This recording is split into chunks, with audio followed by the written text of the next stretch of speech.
Jalen into the show, which I believe is for the first time. We are long, long overdue. Jalen, it's Scott Van Pelt. Thanks for throwing on the headset after a magnificent performance. If we go back to Saturday, I'm sure it's a long list of things you as a team did better tonight, but where does it begin in terms of what was better tonight than Game 3 for the group? I would definitely say competing. That's what these games come down to. You can do all the X's and O's correctly, and you can game plan and watch film, but if you don't come to play every single game, that's kind of the outcome that you get last game. Tonight, I thought we did a good job competing from the very start, and once you compete, you give yourself a chance to win any game. Shea had a career playoff high of 40. You did as well with 34, and Tim and I were just talking about the monster shots you took late when the building is ready to go and they're fighting back. And I'm just so impressed, Jalen, with how unimpressed you all seem to be with yourselves. Where does that calm come from? Because as a group, collectively, you guys don't ever seem to get real high or real low. It's just something that we've learned over time to do. We trust each other to make the right play over and over again. And, we've been on the end of getting too high, and basketball will humble you when that happens. So the more right? You can stay even, the better you are. Yeah, for sure. I mean, but that's the game in a nutshell. And, you took the step last year, and now you're taking a bigger step this year. What's the value of what you all learned a season ago, if anything? I don't know. I think we tend to make a lot of it. Maybe it's worthwhile. Maybe it's not. You tell me. All experiences in the playoffs are good. You can get eliminated first round. You can go all the way. It's about how you learn from your experiences and how you're able to grow and get better through that. Obviously we didn't go out the way we wanted to last year, but we were able to learn a lot about ourselves and what we need to do to compete at a higher level, and we've been able to, kind of follow through with that this year. Your building is much like a college environment as anything in the NBA. They're starving for what's coming on Wednesday night, but you all are a mature group. How do you maintain the focus on what is necessary to give them and you what you want, which is a berth to the finals? Yeah, just understanding that, it's another game. Like you said, you try not to get too high or too low or where you're at. This is a first to 4 win series. It's not first to 3 wins, so we understand that. We're going to be ready to compete and try and get back and get some recovery and get ready to go. I know you got to go. I'm sorry for being greedy. Can I just ask one on Chet? Like, he's back in his home state, and last year when y'all went to the jersey retirement, I just thought it was such a cool thing. Just how much do you know it meant to him to be able to get this one in a building that I know means a lot to him?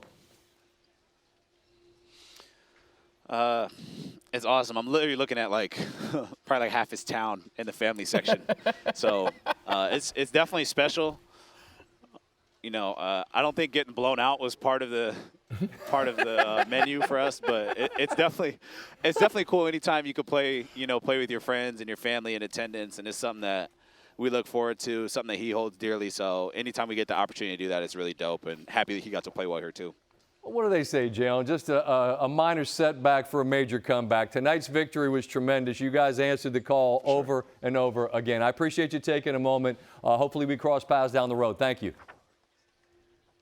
Yes, sir. Appreciate it. Anthony Edwards and the Timberwolves now down 3-1. His thoughts after they lost tonight at home in a close one. How do you guys bounce back now? You guys, 4 games in. What do you think about going back to OKC? I feel good, man. Just try to get one and come back home. And just the turnovers that they create, just what are you kind of seeing from that respect that made it harder to take care of the ball tonight than versus Game 3? You just can't play with the ball around them. Like, everybody on the team is handsy. Just can't play with it. Gotta, like Coach said, got to pick one way and go. And then once they show you the heavy gap, get off of it. How about what Nikhil and Dante gave you? It was balling. It was balling. Hopefully they carry that over to the next game. We'll be all right. It did seem like you were making that right play. They're bringing that. I mean, how do you feel about your sort of offensive process there? Obviously, probably not as many points as you individually want. Yeah, definitely not the, the points I wanted to get. But, I mean, they didn't really let me get too many shots off. They did a good job of that. Every time I had the ball, they showed me a major crowd. So just making the right play, getting off of it. And my guys hit shots tonight, so big shout out to them.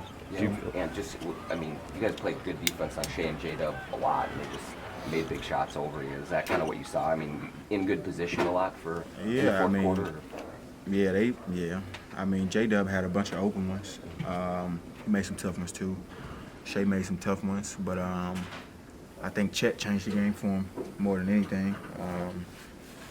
The easy points he had, the easy rebounds, putbacks, all his points. I think that was the game changer.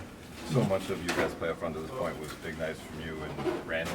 And just how did it kind of hit you for the fact that you guys both struggled at the same time tonight? I don't look at it like I struggled or he struggled. They had a good game plan, making us get off the ball. Especially for me, man, they was super in the gaps. I made the right play all night, so I don't really look at it like I struggled. I didn't get enough shots to say I struggled, so that might be how you guys look at it. But yeah, I didn't struggle at all. It's just I made the right play. And do you have to fight the urge to want to shoot at all? Yeah, that's the difference. Yeah, like it's an urge that I want to get the ball in the rim, put it up there, but you don't want to take bad shots and get your team out of rhythm. So just playing the game the right way, man, and that's what we did tonight as a team. Do you feel like you got to score 30 for this team to win? Do you put that burden on you? No, I'm putting no burden on myself. Just try to win. It's the only burden I put on myself to try to win. We gave ourselves a chance tonight. We just didn't come out from the start with the same aggression that we did in Game 3. You feel maybe left one out there tonight? I mean, you guys did not play a perfect game, but at the end you were within 2. Do you feel like you maybe left one out there? Yeah, I mean, we gave up 19 offensive rebounds and 21 turnovers. So they got 40 more possessions than us. So, and we lost by 2. So, I'm not saying that's good. I'm not saying that's bad, but we can take that and run with it. I mean, so we'll be all right. Guess that you played desperate in Game 3 and it worked. Do you have to flip that switch again now in Game 5? Yeah, for sure. Yeah, it's 3-1. We know what's at stake. So yeah, we gotta come out and try to get a win. He and Randall only had 21 points on 20 shots. What did that Thunder defense effectively do to one of the best players in the NBA? And to add to that, Scott, they had 10 turnovers to only 6 made field goals combined. They need Anthony Edwards to have a big game. They need you to get Julius Randle going. You have to give credit where credit is due. OKC's defense, they threw Lou Dort, they threw Kason Wallace, they threw Alex Caruso. They were into Anthony Edwards. They were double teaming, they were fronting, they were denying. And the best way to stop a great scorer is to not let him touch the ball. And when he did have the ball, as you're seeing on these films, whether it was Julius or Ant, every time they were in the paint, there's 3-4 guys around him. They've got to continue to make the right reads, find guys, and their teammates have to step up and make shots. Their bench was outstanding tonight, Scott. I believe the Minnesota bench scored around 60 points, but we have to find a way, the Minnesota Timberwolves rather, have to find a way to get those, both those guys going. Starts in transition, get them some easy looks. They played against a set defense over and over and over tonight, and that can't be the case going into OKC in Game 5, fighting to keep your season alive. He being Edwards, did have 6 assists. And I understand exactly what he's saying. Made the right basketball play, and they did still come within 2 points on a night when he was limited from a scoring perspective. On the other end of it, Michael, you have an all-time career playoff high for SGA and for Jalen Williams. And Chet pitches in, more than just pitches in, with 21 and is great on the defensive end. You talk about big threes in the NBA. Well, that's it in a nutshell. What impressed you most about the way that trio performed in this game? Combined for 95 points, Scott. And you look at Shea in particular, 40 points, 10 assists. So you add up his points, his assists. He contributed 65 points to the game tonight. Jalen Williams, I mentioned it pregame. I knew Shea was going to have a big game because that's what MVPs do. But could Jalen Williams add to the cause? And then Chet Holmgren, obviously, big game, attacked the basket, protected the rim, 3 block shots. And this play right here was a huge shot, ended the shot clock. Fourth quarter. I just didn't think down the stretch. Minnesota, we finally got a close game, right? This was what everybody wanted. Can this game, unlike the first 3 games, can we get a close game? We got that tonight. But Minnesota in the fourth quarter gave up 38 points, 65% from the field. They could not get that stop when they needed to. They gave themselves a chance, but came up just short. I'm with you, but by the same token, Michael, I felt like these were big-time buckets, man. Like I mentioned this with legs, and you've lived it, right? You're on the road. It's a hostile building. They've got to have it.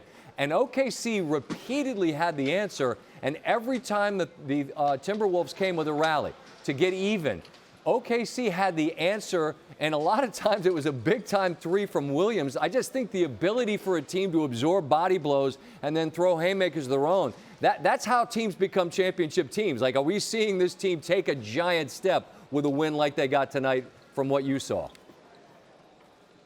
Yeah, well, I think it's a really good point because think about this. During the regular season, they were not in very many close games. And I think going into this series, people wanted to find out, what are the Thunder made of? Can they execute in a hostile environment, in a close game, under pressure? And what they did tonight, to your point, they showed that they could execute down the stretch. They showed that the moment wasn't too big for them. They trusted each other. The ball moved, and every guy that stepped up made a big shot. I think in that fourth quarter, 38 points, but Shea, Chet, and Jalen scored 34 of those 38. Three-headed monster, and it was impressive to watch. And we'll see what Minnesota can bring going on the road in another hostile environment with their backs firmly against the wall. One last quick one, because you've seen it. Maybe you've seen different than I did, but I asked Jalen about it. I'm impressed with how unimpressed they seem to be with themselves. Like, they could be demonstrative and act crazy, and I would if I was doing this, but they seem largely to follow SGA's lead. Has that been your experience with them? I mean, they have plenty of reason to peacock around on everybody the way they've dominated this league, but I feel like largely, even tonight, they're just all business. Is that your perspective? I agree. I think it starts with their head coach, Mark Daigneault. Very under control, calm, cool, collected. Shea, the MVP, the same thing. And here's the biggest reason why, Scott. They haven't done anything yet, right? Understood. There's nothing to be braggadocious about. They've got to continue to stay on this path as they try to become a championship team, and they're well on their way. Understood, and that's a great point, and I think that's sort of what they're demonstrating, that they're going to continue to focus on the business at hand, which continues on Wednesday night. I appreciate the time, Michael. Look forward to talking again.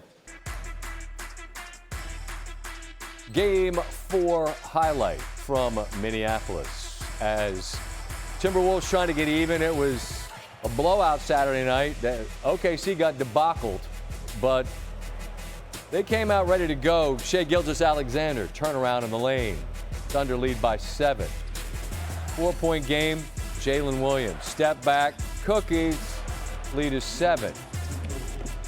3-point game again, and again, it's another 3. There were 11 threes made in the first quarter between the two teams. SGA and Williams had 26 first quarter points, and it's a 7-point lead.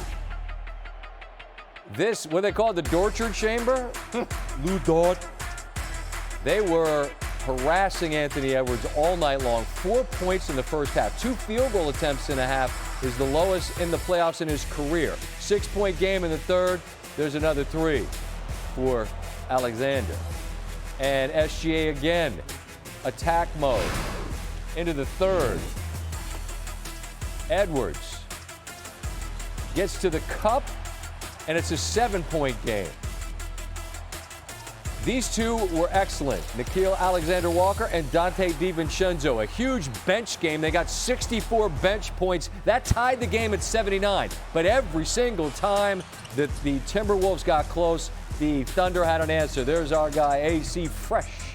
Caruso with a 3, 5-point game. Chet, the thin man, with half his town in the building. And it's now a 5-point lead. SGA off the glass, and the lead grows. It's 5 after 3, into the fourth. 9-point game. The Timberwolves just kept fighting. That was the only 3 Edwards hit in the game. He hit more threes than anybody all season long. Then it's DiVincenzo, corner 3. He was shooting about 25% from 3 coming into this series. He had been struggling. Shooters shoot. It's a 3-point game. Can they get a stop on the other end? No. 40 on the night for the MVP. Here in a 4-point game, you'll see him slip, keeps the pivot foot, out to Williams. All 3 of these, and the lead is back to 7. Again, every single time The Timberwolves got close. The 1 seed had an answer. 4-point lead, Williams. Again.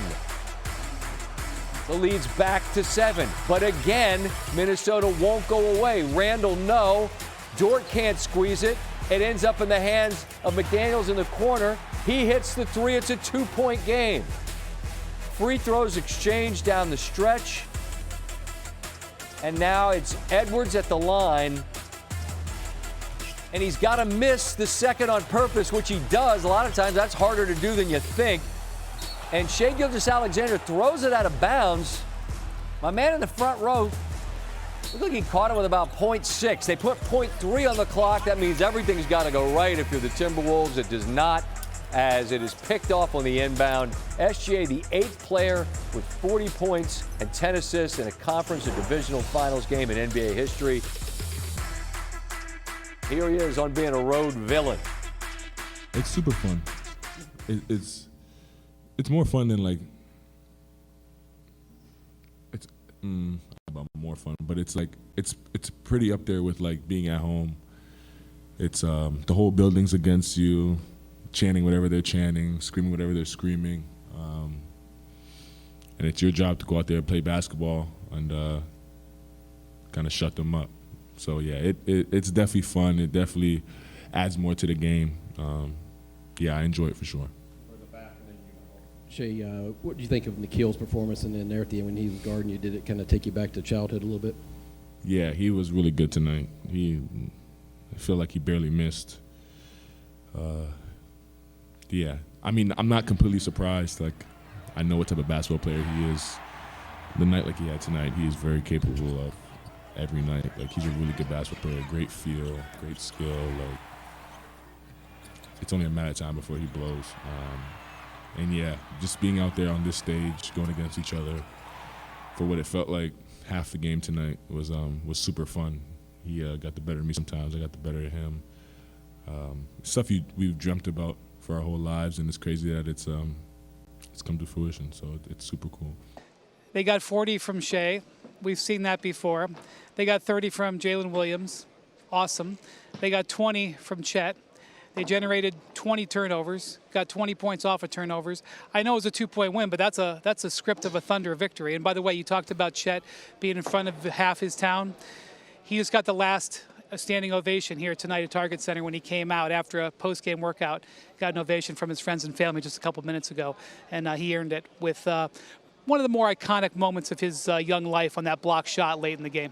Indeed, I asked Jalen about that, and being in a building that means so much, and he said, yeah, he said, I think half his town's here. I don't think getting beat by 48 was in the script. I'm like, yeah, but, minor setback, major comeback, whatever, however you want to frame it. But look, this team, Brian, took its lumps, and they were awful, and they're accumulating draft picks. And, you can do that, but there's no guarantee that you're going to assemble anything that looks like this. And now, here we are. What are we looking at with this Thunder team as constructed? The future, the present and the future. And this victory, I mean, I got to point out, I know that there's going to be dissection of the Wolves over the next 48 hours, particularly Ann Edwards. The Wolves scored 41 points in the fourth quarter of this game against one of the best defenses we've seen in the modern era. And the Thunder kept throwing haymakers back at them, with the Wolves fighting for their lives on their home court. And it was all three of these guys, Shai, Chet, Jalen Williams. These guys were making incredible plays on the stretch of this game under pressure. I mean, there's legitimate questions, not 6 months ago, 6 weeks ago, about whether Jalen Williams could deliver in the clutch. He is growing up in front of everybody's eyes. I want to point out, Scott, in case people forget, this is Jalen Williams and Chet Holmgren's third seasons. They're in their early 20s. These guys are just beginning to develop into the kind of players they are. And look at how they delivered. And I'm going to point out, Game 5 against the Nuggets at home, they're down by 9 at home. They come back and win in that fourth quarter. Tonight, they're under an onslaught of pressure. The Wolves are playing a brilliant overall basketball game. They come out with the win. That's how you establish yourself as a championship team, getting wins like we saw tonight. I completely agree. That was going to be you essentially answered where I was going. The question I've been asking everybody, Jalen, Legs, Michael Malone, like what impressed me the most is not what you learned, but maybe what they showed. The ability to absorb the kind of pressure and the kind of punches that this team that's desperate is throwing and not blink. I don't know if they're going to win a title, but they won a game tonight that a lesser team would not have won. You feel the same way?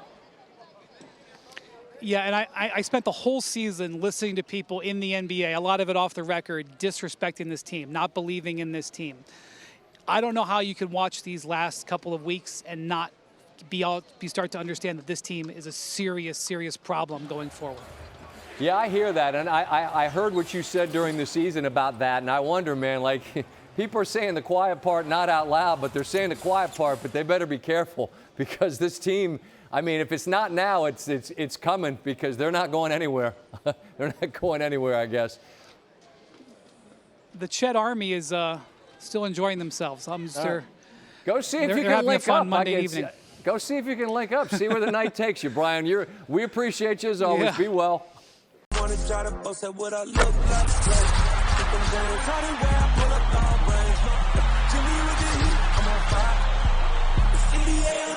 NBA